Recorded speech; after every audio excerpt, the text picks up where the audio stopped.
মন করে বলো তোমায় দেখি, আছো তুমি ওই মদিনায়, আছো তুমি ওই মদিনায়, সঙ্গে নিয়ে দুই প্রেমিক সাথী। কেমন করে বলো তোমায় দেখি, বলেন ওগো নবীজি কেমন করে বলো তোমায় দেখি। দেখার আশা আমার মনে বসে রেখেছি আপন করে, বলেন দেখার আশা আমার মনে বসে রেখেছি আপন করে। পাই যদি গো নবী তোমার দিদার, পাই যদি গো নবী তোমার দিদার, শীতল হবে মোর দুটি আঁখি। কেমন করে বলো তোমায় দেখি, বলেন ওগো নবীজি কেমন করে বলো তোমায় দেখি। মারহাবা। এটাও আমার লেখা, আমার সুর, এটাও পুরোটা গাওয়া আছে অনলাইনে। আরেকটা গজল আছে আমার লেখা, যেটা আমি লিখতে প্রায় 2:30-3টায় লিখেছিলাম। লিখতে লিখতে আমি কান্না করেছিলাম, লেখা শেষে দেখছি আমার 2 চোখ দিয়ে পানি। শুনবেন?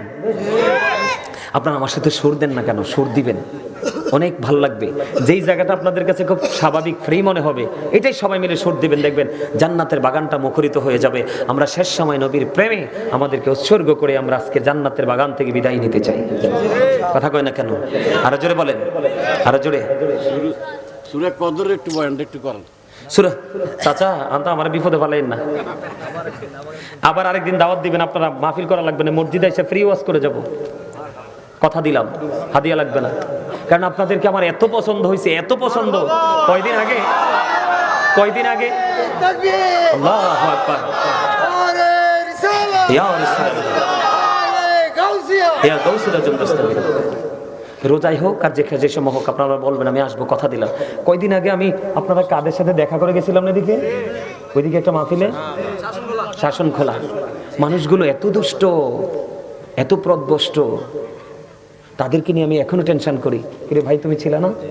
এত সুন্দর করে আলোচনা করছি, কিন্তু পাথরের মতো শক্ত মানুষগুলোকে আমি ঘর থেকে বের করতে পারি নাই। আমার মতো মানুষ ব্যর্থতার দায় নিয়ে গেছি, আমার মনে হয় না কে তাদেরকে ঘর থেকে বের করতে পারবে। কিন্তু আজকে আমি ভয়ে ভয়ে ছিলাম আপনাদের এখানে যে আসছি, সত্যি কথা। আমি আল্লাহ যদি ওই দিনের মতো হয় তাইলে আমি আলোচনা কিন্তু করব না, কিন্তু এসে দেখলাম পুরোই ব্যতিক্রম একটা দৃশ্য। আলহামদুলিল্লাহ, আল্লাহ আপনাদের সবাইকে মদিনাওয়ালার প্রেমিক হিসাবে কবুল করুন। আরে জোরে বলেন আমিন। আমি যে গজলটা কাঁদতে কাঁদতে লিখেছিলাম, এই গজলটা আপনারা একটুখানি শুনবেন, আমি গাইব। এই তো যে সুন্দর নূর নবীজি, নামটি মধুমাখা, তুমি ছাড়া শূন্য জীবন, আমি যে বড় একা। বলিন এই তো যে সুন্দর নূর নবীজি, নামটি মধুমাখা, তুমি ছাড়া শূন্য জীবন, আমি যে বড় একা। প্রেমিকী ছিলেন হাবশীর বেলাল, চেহারা তার কালো, হৃদয়ে জোড়ে ছিল গো রাসূল তোমার প্রেমের আলো।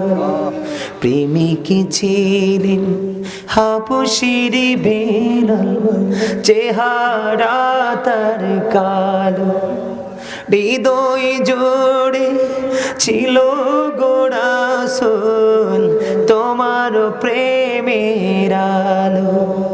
নবীর প্রেমের ইতিহাসে বলেন, নবীর প্রেমের ইতিহাসে এই নামটি আছে লেখা। এই তো যে সুন্দর নূর নবীজি, নামটি মধুমাখা, পথ পথ চেয়ে আছি আমি, কবে দিবা দেখা। এটাও পুরোটা গাওয়া আছে অনলাইন থেকে নিবেন যদি ভালো লাগে। আরেকটা গজলকে শেষ করে দিব। পাগলে বেশে কান্দ কেন বৈশাখ স্থলে, আমার নবীর প্রেমে দৌড়দ পড়ো বৈশা নিরালে। পাগলে বেশে কান্দ কেন বৈশাখ স্থলে, আমার নবীর প্রেমে দৌড়দ পড়ো বৈশা নিরালে। আমার নবীর প্রেমে দৌড়দ পড়ো, ওই প্রেমের রশি ধরে, আমার নবীর প্রেমে দৌড়দ পড়ো, ওই নামের রাশি প্রেমে ধরো, ওই নামেরই বাতি জালো পাইবা খোদারে, ওই নামেরই বাতি জালো পাইবা খোদারে। নবীর প্রেমে দৌড়তে পড়ো বৈশা নিরালে। বলেন পাগল বেশি কান্দ কেন বৈশাখ স্থলে, আমার নবীর প্রেমে দৌড়তে পড়ো বৈশা নিরালে। মারহাবা। অনেক গজল আছে, গজল গাইতে গাইতে রাত্রি পার হয়ে যাবে, ইনশাল্লাহ গজল শেষ হবে না। আগে গাইছি অন্যদের লেখা, আগে গাইছি কি অন্যদের লেখা, কিন্তু এখন আর অন্যদের লেখা গাইতে হয় না, নিজের লেখাই গাইতে পারে। আল্লাহ লেখার তৌফিক দিয়েছে, আরো বেশি যেন লিখতে পারে, আল্লাহ যেন সে তৌফিক দান করে। সকল বলুন আমিন। আর একটু মহব্বতে বলুন আমিন। সম্মানিত উপস্থিতি, অনেক আলোচনা হয়েছে, সকালে উঠতে হবে, ফজর পড়তে হবে, অনেক কাজ করতে হবে। আল্লাহ রাব্বুল আলামিন তাবারক আছে তো, তাবারক আছে না আপনারা? আমি এখন একটু জিকির করব, জিকির করে তারপরে কিয়াম করব, কিয়ামের পরে বসবো। কিন্তু আমি যখন কিয়াম করব, কিয়ামের সময় আপনারা নিজ নিজ দায়িত্বে কাতারবদ্ধ হয়ে যাবেন। কি হয়ে যাবেন? নিজ নিজ দায়িত্বে। মাহফিল কমিটি যেন কষ্ট করতে না হয়, কথা বুঝতে পারছেন? মাহফিল কমিটি যেন কষ্ট করতে না হয়, আপনারা নিজ নিজ দায়িত্বে। প্রত্যেকটা জায়গা আমার যুবক ভাইয়েরা আছো, আমি যুবক ভাইদেরকে বলবো নিজ নিজ দায়িত্বে তোমরা একটু কাতারবদ্ধ হয়ে যাবে। কাতারবদ্ধ হয়ে বসার পরে পরে কি করতে হবে সেটা আমি বলবো। যারা এই স্বেচ্ছাসেবক যারা আছে, আমি বেস লাগানো অনেককে দেখছি, তোমরা আমার কাছে আসো একটু দয়া করে। মাহফিল কমিটির লোক, স্বেচ্ছাসেবক যারা দায়িত্বে আছো, তোমরা আছো না? আমি তোমাদেরকে অর্থ দিয়ে সাহারি খাওয়া যাবে না, ইফতারি করা যাবে না, এমনি করে করে বন্ধু কোরআন হাদিসে যেই কাজগুলো নিষিদ্ধ, এই কাজগুলো আপনি বর্জন করে যখন রোজা রাখবেন। রোজা মানে কি জানেননি বন্ধুরে আমার? ওই সূর্য অস্ত যাওয়া পর্যন্ত, সূর্যোদয়ের আগে আপনি কি খাবেন? সাহারি খাবেন, ঠিক কিনা বলেন? সূর্যোদয়ের আপনি আগে সাহারি খাবেন। ওই যে আমাদের বাংলাদেশের রুলস অনুযায়ী সূর্য যখন অস্ত যাবে, সূর্য যখন বাংলাদেশের আকাশ থেকে নিজের আপন গন্তব্যে হারিয়ে যাবে, ও তখন আপনি ইফতারি করবেন। এই গ্যাপের মধ্যে আপনি কোনো খাবার খেতে পারবেন না, এবং এই সময়ের মধ্যে আপনি কোনো যৌন চাহিদা মিটাতে পারবেন না, শারীরিক কোনো ফিজিক্যালি মেলামেশা করতে পারবেন না। ও বন্ধু, ওই দুইটা ত্যাগ করাই হলো রোজা। আর রোজাকে রোজার মতো করে পরিপূর্ণ করে আপনি আল্লাহর কাছে পৌঁছাইতে চাইলে আপনি অঙ্গীবদ্ধ করা ছেড়ে দিতে হবে। যেমন আপনাকে কেমন ধৈর্যশীল হতে হবে, আমার দিকে তাকান। আপনি একজন আপনাকে বকা দিচ্ছে, কি দিচ্ছে? আপনাকে একজন বকা দিচ্ছে, আপনি প্র্যাকটিক্যালি শুনতে পেয়েছেন, আপনাকে একজন বকা দিচ্ছে। আপনার কাজ হবে শুধু আপনি উত্তর দিয়ে দিবেন, আমি তোমাকে পাল্টা বকা দিব না। আপনি পাল্টা তাকে বকা দিবেন না, আপনি শুধু বলবেন আমি রোজাদার। সে আপনাকে একটা গালি দিবে, আপনি বলবেন আমি রোজাদার। আপনাকে সে একটা গালি দিবে, আপনি বলবেন আমি রোজাদার। ও বন্ধু, আপনি শুধু বলবেন রোজাদার, আর বাকি কাজ হলো আমার আল্লাহর। ঠিক কিনা বলেন? আরো জোরে। আপনি ধৈর্য ধরেছেন, আপনি যখন সারাদিন খাবার খাবেন না, মুখটা বন্ধ, বেকার হয়ে যাবে। ঠিক কিনা বলেন? কারণ খাবার যখন চিবিয়ে খাবেন, পানি খাবেন, মুখে দুর্গন্ধ হবে না। আপনি ওই গভীর রজনীতে ভোররাতে উঠে যখন আপনি সাহারি খাবেন, ওই সাহারি খাওয়ার পরে সূর্যাস্ত পর্যন্ত আপনি পানাহার ত্যাগ করবেন, কোনো খাবার খাবেন না। এর মধ্যে আপনার মুখের মধ্যে দুর্গন্ধ বের হয়ে যাবে। আপনি যখন মুখে মুখে দাঁড়িয়ে কথা বলবেন, আরেকজন আপনার মুখোমুখি দাঁড়িয়ে কথা বলবে না। আমার আল্লাহ রোজাদারকে রোজা রাখার কারণে ডেকে ডেকে বলে, ও রোজাদার, একজন ভাই, একজন বন্ধু, তোমার প্রিয়জন তোমার মুখের দুর্গন্ধ নিতে পারলো না, এটা তার কাছে দুর্গন্ধ মনে হয়েছে রে। আর আমি আল্লাহর কাছে কাছে মনে হয়েছে এটা মেশকু আম্বরের চাইতে আরো সুগন্ধময়। জোরে জোরে কন্যা সুবহানাল্লাহ। ও গুলবাহারের আমার ভাই, আমার বাবা, বাবা গো, আমি আমার মা বোনদেরকে ডেকে ডেকে বলবো গো, হৃদয় উজাড় করে শোনো, তোমরা কোনো অজুহাত ছাড়া তোমরা মুসাফির হয়ে গেছো। তোমরা যদি না পারো রোজাটা ভাঙতে পারবা, তুমি অসুস্থ হয়ে গেছো, তুমি রোজাটা ভাঙতে পারবা, কিন্তু বিনা অজুহাতে বিনা জোরে যদি তুমি রোজা একটা রোজা ভাঙো, কারণ রমজানের রোজা রাখা তোমার জন্য ফরজ। কথা বলে না? রমজানের রোজা রাখা তোমার জন্য কি? রমজানের রোজা রাখা তোমার জন্য ফরজ। কোন অজুহাত চলবে না, একটা অজুহাত চলবে, আমি মুসাফির। তুমি যদি একান্তই না পারো, তুমি রোজাটা ভাঙতে পারবা। তুমি যদি বন্ধু অসুস্থ হয়ে যাও, শারীরিক অবস্থা তোমার অবনতির দিকে, পুরো অবস্থাটা তোমার প্রতিকূলে, তুমি রোজাটা ভাঙতে পারবা।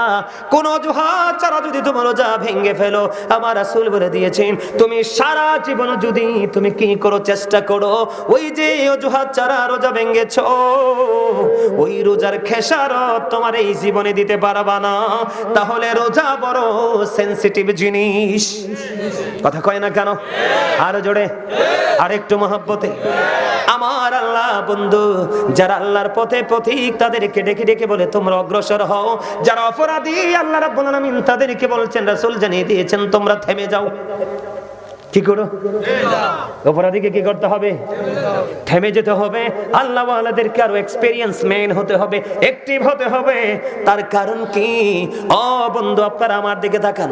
আল্লাহ রাব্বুল আলামিন জান্নাতের 8টা দরজা খুলে দিবে, জাহান্নামের দরজাগুলো বন্ধ করে দিবে।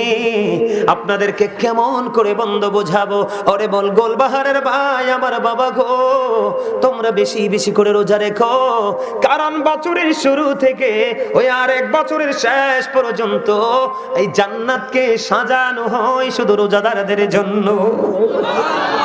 বছরের শুরু থেকে শেষ পর্যন্ত শুধু জান্নাতকে সাজানো হয়।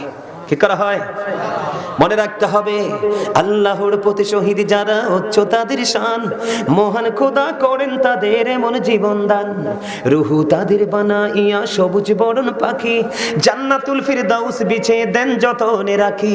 সেটাই থাকি খাই তাহারা জান্নাতি ফলমূল, উড়ে বেড়ায় রয় হামেশা খুশিতে মশগুল। আমার ভালো কয় না? আমার ওয়াজ মনে মাঝে মাঝে তারা বুঝে না, বুঝেন না? মনোযোগটা কি একটু ডাউন হয়ে গেছে? এই মেহমান তো উপরে উঠতেই চাই না, আমি ডাইক আনছি, দেখেন কি প্রেমের ধোলা লাগছে, দেখেন ক্লান্তি আসেনি। তিনি কিন্তু অসুস্থ, কিন্তু ওনার বডি ল্যাঙ্গুয়েজে অসুস্থ মনে হয়, কারণ ওনার দেহের কথা ভুলে গেছে, উনি শুধু রুহের খোরাক যোগাচ্ছে। কথা কয় না কেন? উনি দেহের কথা কি করেছে? ভুলে গেছে, উনি রুহের জগতে ঢুকে গেছে। মারহাবা কন্যা। আপনাদেরকে আমি বরকতের সময় একটা বরকতময় কথা বলি। শান্ত, আমরা যে ওই যে অনেক ভিতরে সেনাবাহিনী যে আমাদেরকে আটকাইছিল, কোথায় না গেছিলাম মাহফিলে, শ্রীনগর দিয়ে গেছিলাম, পদ্মা সেতু রোডে, দোহার নাকি জানি, ইল্লাল্লাহু আল্লাহু আকবার, আল্লাহু আকবার লিল্লাহিল হামদ, আল্লাহু আকবার, আল্লাহু আকবার, লা ইলাহা ইল্লাল্লাহু, আল্লাহু আকবার, আল্লাহু আকবার লিল্লাহিল হামদ। এই তাকবীরে তাশরিক দিতে দিতে বন্ধ, এক রাস্তায় ঈদের জামাত পড়তে যাবেন, আর অন্য রাস্তায় যখন ঘুরে ঘুরে আপনি আপনার বাসার দিকে রওনা হবেন, আপনি নিষ্পাপ হয়ে আপনি জান্নাতের গুনাহ মুক্ত হয়ে আপনি আপনার ঘরে ঢুকবেন। জোরে জোরে কয় না সুবহানাল্লাহ? আর একটু জোরে বলুন সুবহানাল্লাহ। বন্ধু, হৃদয় খুলে শোনো গো, প্রত্যেকটা জিনিসের কিন্তু যাকাত আছে। কি আছে? প্রত্যেকটা জিনিসের কি আছে? প্রত্যেকটা জিনিসের যাকাত আছে রে। ও বন্ধু, মাঠে যখন ফসল হয়, ফসলের ওশর আদায় করতে হয়। কথা বলে না? কি করতে হয়? আপনারা জোরে কইবেন জি, কারণ আপনারা যখন জি জোরে কইবেন, আমার সাথে কনফিডেন্সলি যখন সমর্থন দিবেন, তার আরো বেশি উৎসাহিত হবে। কারণ এই যুবকগুলো ধ্বংস হয়ে গেছে, যুবকগুলো পথভ্রষ্ট হয়ে গেছে, যুবকগুলো নষ্ট হয়ে গেছে। আমার যত টেনশন যুবকদেরকে নিয়ে। এই মুরব্বী বাবাগুলো দাদাগুলো যখন এই পৃথিবী ছেড়ে চলে যাবে, এই বাংলার জমিন ছেড়ে চলে যাবে, এই যে এই দিকের জিকির আজকে এত মজা হয়েছে, ঠিক এই কর্নারের এই একটু জায়গার জিকিরটা আমি যখন জিকির করেছিলাম, মনে হয় যে তারা নিজেদেরকে মানে অজানা এক গন্তব্যের দিকে নিয়ে যাচ্ছে, নিজেদেরকে নিজেরা হারিয়ে ফেলেছে, এত মানে মধুর ভাবে তারা জিকির করেছে। আমি আজকে যুবক, আমি তোমাদেরকে বলে যাই, তোমরা অনেক যুবকের পরনে পাঞ্জাবি নাই, তোমরা অনেক যুবকের মাথায় টুপি নাই, তোমরা অনেকে লুঙ্গি পায়জামা পড়তে পারো নাই, সেই প্যান্টটা পরে আসছো। কোরআন এবং হাদিস দ্বারা সমর্থন পেয়েছি, কোরআন এবং হাদিস দেখলে মুসলমান হিসেবে তোমাদের জন্য টোটাল নাজায়েজ। এই পোশাক তুমি পরে এসেছো, কিন্তু আমার দাদাভাইদের দিকে তাকাও, মুরব্বীদের দিকে তাকাও, লুঙ্গি পরেছে টাকনুর উপরে, পাঞ্জাবি পরেছে সুন্নাহ পোশাক, টুপি পরেছে সুন্নাহ, তার কারণ এটাই ইসলাম। আর তুমি যেটা করেছো, তোমার মাথায় ইসলাম নাই, মুখেও ইসলাম নাই, তোমার বডিতেও ইসলাম নাই। ইভেন তোমার যে পোশাক পরে তোমার লজ্জাস্থান ঢাকার কথা, পুরো ইমানদার পুরুষের পোশাক উপর দিয়ে থাকবে নাভি বরাবর, নিচে দিয়ে থাকবে টাকনুর উপরে। আল্লাহ 3 শ্রেণীর পোশাক দিয়েছে। কয় শ্রেণীর? কয় শ্রেণীর?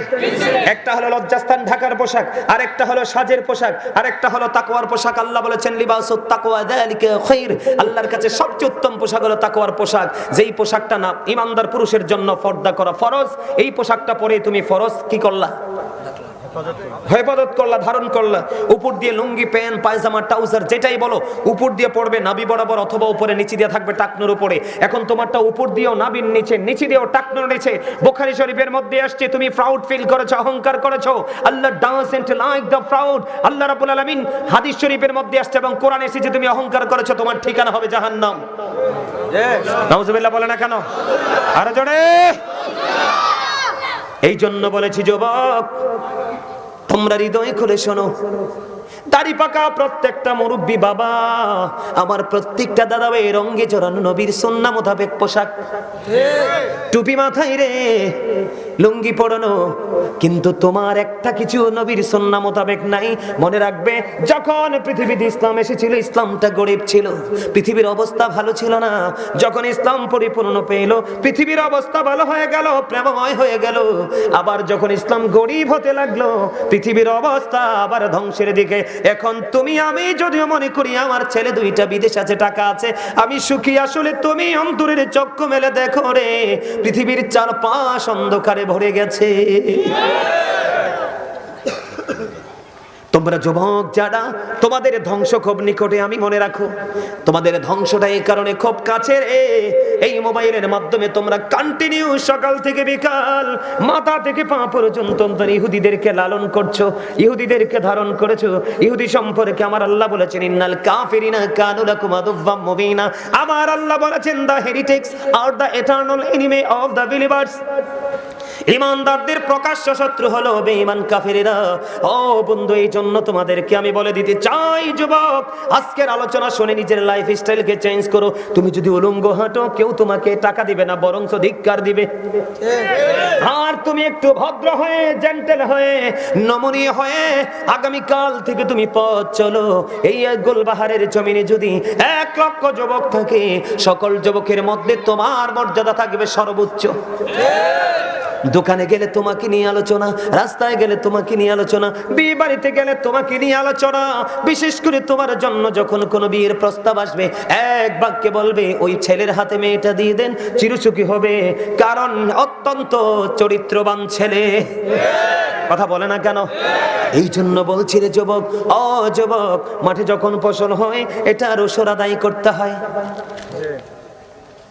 তোমার ঘরে নগদ অর্থ আছে, সোনা গয়না আছে, ব্যবসার মধ্যে ইনভেস্ট করেছো, ও বন্ধু, নিসাব পরিমাণ হলে তোমাকে যাকাত দিতে হবে। ঠিক তেমনি ভাবে প্রত্যেকটা সম্পদের যেমনি যাকাত আছে, ঠিক তেমনি ভাবে তোমার আমার দেহেরও যাকাত আছে। তোমার আমার দেহের যাকাত হলো রোজা। সুবহানাল্লাহ কয় না? মজা হইছে না কথাটা? মজা হইছে না? আলহামদুলিল্লাহ বলে। আরে জোরে বাড়ি চলে যাবে? আর একটু ওয়াজ করবো? আমি কিন্তু একজন লেখক। আমি প্রতি বছর রোজা আসলে একটা গজল রেখি, রোজা নিয়ে। প্রতি বছর রোজা আসলে একটা গজল রেখি। আমি এইবার লিখতে পারি নাই, অনেক ব্যস্ত। বাড়িতে একটা মসজিদ করছি, 5 মাসে কমপ্লিট। মাত্র 5 মাসে মসজিদ। যদি সুযোগ হয় আমার গ্রামের বাড়িতে একবার দেখতে আসবেন, আপনাদের সবার দাওয়াত। আর যদি এভাবে দেখতে না পারেন, অনলাইনে খুঁজে দেখবেন, দৃষ্টিনন্দন মসজিদ। একবার দেখলে মানুষ আবার দেখতে আসে। মহিলা পর্যন্ত আমার মসজিদে সেলফি তুলতে আসে। এত অত্যাধুনিক, এত ডিজাইনেবল ভাবে করেছি। আমার ছোট্ট একটা ভাই শুধু মসজিদটাকে সাজানোর জন্য, সে বাহির থেকে, শুধু মসজিদের কাজ করার জন্য সে বাহির থেকে টিকিট নিয়ে চলে আসছে। মসজিদের কাজ কমপ্লিট, আবার বাড়ি চলে গেছে। আমার এই ভাইটার মতো নূর মোহাম্মদ তার নাম, আমার এই ভাইটার যদি এক পাল্লায় তুলি, 5 গ্রামের একটা ছেলে সবগুলো এক পাল্লায় তুলি, ওটা সমান হবে না। কারণ আমার গ্রামের ছেলে থেকে মসজিদে কাজ করে নাই, আর আমার ভাই প্রবাস থেকে চলে আসছে, আমাকে বলে ভাই আল্লাহর কাছে একটা দরখাস্ত দেন না। আমাকে কি জন্য? আমার মন চাই মসজিদে কাজ করতে, আমি যেন শুধু কাজটা করে চলে যেতে পারি। হঠাৎ করে তার ভিসা দিয়ে দিল কোম্পানি, চলে আসলো, কাজ শেষ করে আবার চলে গেল। মারহাবা বলেন না? আরো জোরে। এই বছর লিখতে পারি নাই, 5 মাসে মসজিদটা কমপ্লিট হলো, ভিতর বাইরে টাইলস করে একদম চমৎকার। যে যাই সে আরেকবার দেখার ইচ্ছা পোষণ করে। তাই ব্যস্ততা, আমি কিন্তু অসুস্থ হয়ে গেছিলাম। আমার এই চুলটি দাড়িটি কিন্তু গত বছর এত পাকনা ছিল না। মসজিদের কাজ ধরে টেনশনে যত মাল আমার কিনা, যত কাজ আমার করা, সব করতে করতে মসজিদের কাছে আমি আবার কারো বাড়িতে কিছু খাইটাই না। হজে গেছি, খাবার নিয়ে গেছি, কোথাও কোনো রেস্টুরেন্ট কারো বাড়িতে আমি মাছ গোস্ত আমার জীবন আমি খাই নাই। মাছ কেমন মজা, গোস্ত কেমন মজা, আপনি আমাকে প্রশ্ন করলে আমি বলতে পারবো না, আমি খাই নাই। 12 মাস শাকসবজি খাই, সেটা একমাত্র নিজের ঘরে, তাও সরিষা যেটা চিবায় মেল থেকে বাবা চিবি আনে, ওইটা দিয়ে রান্না, সয়াবিন তেল, বাজারজাত করা কোনো কিছু আমি খাই না। টোটালি পক্ষে তালা আমার, আমি একটা ব্যতিক্রম মানুষ। এবছর লিখতে পারি নাই, অনেক পরিশ্রমী ছিলাম। এখন আগামী 25 তারিখে আমার পাশের গ্রাম মানুষ আমাকে এত প্রেসার দিয়ে ধরছে, ওই গ্রামের মান্যগণ্য ব্যক্তিরা সবাই আসছে। আমি আগামী 25 তারিখে আমার পাশের গ্রাম বেলবাড়ি, ওখানে যাব, ওখানেও তারা বড় ধরনের আশা করতেছে, ওখানেও তাদেরকে একটা বড় ধরনের ডোনেশন করব মসজিদটা করার জন্য। সকলে কোনা আমি বিভিন্ন ফেরেশানিতে করতে পারি নাই, তবে আমার যে লেখা গজলগুলো, যেহেতু রমজান নিয়ে বলছি, আপনারা সবাই সম্মতি দিলে গাইবো। গজল গাইলে তো হাদিয়া লাগবে। কে কে হাদিয়া আছে সবার কাছে? হাদিয়া লাগবে কিন্তু। হাদিয়ার কথা কোন, আমারটা একটু ছোট হয়ে গেছে। এটা তো ইন্টারভিউ, পরীক্ষা। প্রেম প্রেম ট্রাই করি, প্রেম প্রেম গাইবো? হ্যাঁ গাইবো? আরো জোরে বলেন, গাইবো? রমজানেরই চাঁদ উঠেছে ওই আকাশে দেখো, সকল কিছু ভুলে গিয়ে রোজা গুলি রেখো। রমজানেরই চাঁদ উঠেছে ওই আকাশে দেখো, সকল কিছু ভুলে গিয়ে রোজা গুলি রেখো। আমি বলছি বারে বার তুমি আসবে না তো আর, আমি বলছি বারে বার তুমি আসবে না তো আর, একদিন তো যেতে হবে তুমি মনে রেখো। সকলে কিছু ভুলে গিয়ে রোজা গুলি রেখো, বলেন সকলে কিছু ভুলে গিয়ে রোজা গুলি রেখো। রমজানেরই চাঁদ উঠেছে ওই আকাশে দেখো, সকলে কিছু ভুলে গিয়ে রোজা গুলি রেখো, সকলে কিছু ভুলে গিয়ে রোজা গুলি রেখো। আমি বলছি বারে বার তুমি আসবে না তো আর, চলে গেলে কি আবার আসবো? এই জন্য এটা জীবনের শেষ রোজা মনে করে রাখতে হবে। আমার কথার ব্যাখ্যা অনেক লম্বা, এটা আপনি বুঝে নিতে হবে। এই জন্য বলেছি, আমি বলছি বারে বার তুমি আসবে না তো আর, একদিন তো যেতে হবে তুমি মনে রেখো। সকল কিছু ভুলে গিয়ে রোজা গুলি রেখো। মারহাবা বলেন, আরো জোরে বলেন, আরো জোরে বলেন। রমজানেরই প্রস্তুতিতে প্রথম তারাবি, গভীর রাতে ওঠে মোরা খাবো সেহরি। রমজানেরই প্রস্তুতিতে প্রথম তারাবি। ওরে বাবারে, হ্যাঁ গজলের জন্য শোনেন, নারায়ণগঞ্জ হরিপুরে গেছি, বুঝছেন? কোথায়? ঢাকা নারায়ণগঞ্জ হরিপুরে গেছি। বিশ্বাস করবেন কিনা জানি না, অনলাইনে চেক দিলে পাবেন। আলোচনা যখন দৌড়ছি রে ভাই, মানুষ আস্তে আস্তে আস্তে আস্তে এত দূর পর্যন্ত গেছে, ওই যে রাস্তাটা যেমন ছায়া দেখা যায় না, এরকম ছায়া ছায়া দেখছি আমি। শেষ পর্যন্ত মাহফিলের মানুষের চেহারাগুলো পর্যন্ত দেখি নাই। আলহামদুলিল্লাহ বলেন না? মানে যতই গভীর হচ্ছে মানুষ তত আসছে, যতই গভীর হচ্ছে মানুষ তত আসছে। আস্তে আস্তে আস্তে আস্তে আবার দুই একটা আছে নবীর আশেক, হুজুর আমি জানি আপনি অনেক গজল গাইতে পারেন সুন্দর করে, আপনি একটু গজল গাইবেন, কি করবেন? এবার যখন গজল গাওয়া শুরু করলাম রে ভাই, 1000, 2000, 5000, 3000 আইতে আইতে আইতে আইতে দেই পকেটে এটা ফুইরা গেছে। পরে হাদিয়ার গণি নাই, না গনে আমার একটা ধর্ম আছে কি জানেন? আমি সব দিকে ব্যতিক্রম। আমার একটা ধর্ম আছে, আমি যে এত বড় একটা জায়গায় আসছি কিন্তু নিজেকে আমি কখনোই বড় মনে করি না। আমি মনে করি আমার বাবা মার কাছে আমি সেই ছোট্ট ছোলাইবান। আমি এখনো মাহফিলের হাদিয়াটা নিয়ে মার কাছে দেই। যখন আমার প্রয়োজন হয় 10 টাকা 5 টাকার মার কাছ থেকে খুঁজে আমি আনি, এটার মধ্যে আমি স্বাদ পাই, মজা পাই, বরকত পাই। আমার স্পষ্ট মনে আছে, আজ থেকে 6 বছর আগে সেই মাহফিলটা, আজ থেকে 6 বছর আগে উদ্বোধনী করেছিলাম আমি। তো ওই দিন অনেক হাদিয়া দিছে, তো হাদিয়া এক পকেটে, মাহফিল কমিটির হাদিয়া আরেক পকেটে নিয়ে মার কাছে দিলাম মাহফিলের হাদিয়া, বাবার কাছে দিলাম গজলের হাদিয়া। চাইয়া দেখি মাহফিল এবং গজল দুইটার হাদিয়া সেম টু সেম। আজকে ওই ভাইটা 500 টাকা হাদিয়া দিয়েছে, মারহাবা। হাসান ইবনে সাবিত যখন মসজিদে নববীর মধ্যে দাঁড়িয়ে দাঁড়িয়ে আমার নবী শান গেয়েছিলেন, আমার আল্লাহ খুশি হয়ে বলেছেন, আল্লাহ হাসান ইবনে সাবিতকে রুহুল কুদ্দুসের মাধ্যমে সাহায্য করো। গত পরশুদিন ওসমান নামে এক লোক, কালা, একবারে কুচকুচ্চা কালা, চেহারাটা সুন্দর নাই, যখন গজল টান দিছি সর্বপ্রথম আইনা 3200 টাকা হাদিয়া। বলে, হুজুর আপনি কি হাদিয়া পাওয়ার জন্য বলছেন? না, প্রেমের জন্য বলছি। এই হাদিয়া কি আমার পকেটে সারা জীবন থাকবো? হয় কোনো মসজিদে যাবে, হয় কোনো মাদ্রাসা যাবে। আমার অনেকগুলো এতিমের দায়িত্ব আছে। গত কয়েকদিন আগে একটা ছেলের দায়িত্ব নিয়েছি, একবারে গরিব, তার বাবা মা পড়াশোনা চালাইতে পারে না, এত ইন্টেলিজেন্ট রে ভাই, স্টুডেন্টটা হাফেজ হয়ে গেছে, আগামীতে দাখিল পরীক্ষা দিবে। সবগুলো কিতাব আমি কিনে দিয়েছি, এবং আমার গাজী ফাউন্ডেশনের যে পেজ, ওটাতে দেখবেন আপনারা, ওই ছেলের কামেল করা পর্যন্ত দায়িত্ব আমি নিছি। আলহামদুলিল্লাহ। আমি বলছি, তুমি যতদিন পড়তে চাও, প্রয়োজনে দেশের বাইরে আমি তোমাকে নিয়ে পড়াবো। আলহামদুলিল্লাহ বলেন। আপনারা যে কত ধনী হবেন কাল হাসরের দিন কল্পনা করতে পারবেন না। কেন জানেন? এই টাকাগুলো আপনাদের। আপনারা যে কত ধনী হবেন কল্পনা করতে পারবেন না কাল হাসরের দিন, কারণ এই টাকাগুলো আপনাদের। আল্লাহ শুধু আমাকে বেনিফিশিয়ারি করবেন, আপনাদেরকেও করবে। কারণ আপনারা তৃণমূল পর্যায়ের মানুষ, কৃষক, ফার্মার, আপনারা অনেক কষ্ট করে টাকা জমিয়ে মাহফিলে হাদিয়া দেন, আর আমরা এরা ওয়াজ করে শেষে নিয়ে যাই। এটা কখনো যায় মাদ্রাসায়, কখনো যায় আমার দ্বারা। আমি অনেক পরিবারকে টিউবওয়েল বসাই দিছি, পানি খেতে পারে না। আলহামদুলিল্লাহ বলবেন না? আরো জোরে। আসলে সত্যি করে কোন তো আমার লেখা গজলটাকে আপনাদের কাছে ভালো লাগতেছে? হ্যাঁ, ভালো লাগতেছে? আচ্ছা আমি আবার গাই। হ্যাঁ, রমজানেরই প্রস্তুতিতে প্রথম তারাবি, গভীর রাতে ওঠে মোরা খাবো সেহেরি, সেহেরিতে বরকত আছে হাদিস খুলে দেখো, সকল কিছু ভুলে গিয়ে রোজাগুলি রেখো, সকল কিছু ভুলে গিয়ে রোজাগুলি রেখো, রমজানেরই চাঁদ উঠেছে ওই আকাশে দেখো, সকল কিছু ভুলে গিয়ে রোজাগুলি রেখো। আমি বলছি বারে বার তুমি আসবে না তো আর, আমি বলছি বারে বার তুমি আসবে না তো আর, একদিন তো যেতে হবে তুমি মনে রেখো, সকল কিছু ভুলে গিয়ে রোজাগুলি রেখো। মারহাবা। গজলটা অনেক লম্বা, যদি ভালো লাগে অনলাইনে পুরোটা গাওয়া আছে, ওখান থেকে শুনবেন। আরেকটা গাইব? আরো জোরে। সবচেয়ে প্রিয় হলো রমজানেরই মাস, আর কাঁদিস না পাগল মন, প্রাণটা ভরে হাস। এটা গতবারের আগের বারের লেখা, আর এই যে এটা একটু আগে গাইছি এটা গতবারের লেখা। সবচেয়ে প্রিয় হলো রমজানেরই মাস, বলেন সবচেয়ে প্রিয় হলো রমজানেরই মাস, আর কাঁদিস না পাগল মন, প্রাণটা ভরে হাস, আর কাঁদিস না পাগল মন, প্রাণটা ভরে হাস। আমার সবচেয়ে প্রিয় হলো রমজানেরই মাস, সকাল বিকাল পড়ব কোরআন, হাসবে মোদের প্রাণ, ফরজ নফল ইবাদতে বাড়বে মোদের শান, সকাল বিকাল পড়ব কোরআন, হাসবে মোদের প্রাণ, ফরজ নফল ইবাদতে বাড়বে মোদের শান। জোরে কোন মারহাবা, আরে জোরে কোন মারহাবা, আরে জোরে মারহাবা। এটাও অনলাইন থেকে গাইবেন, দেখবেন পুরোটা গাওয়া আছে অনলাইনে। আলহামদুলিল্লাহ বলেন না? আরো জোরে, আরো জোরে। ভাল লাগছে না গজলটা?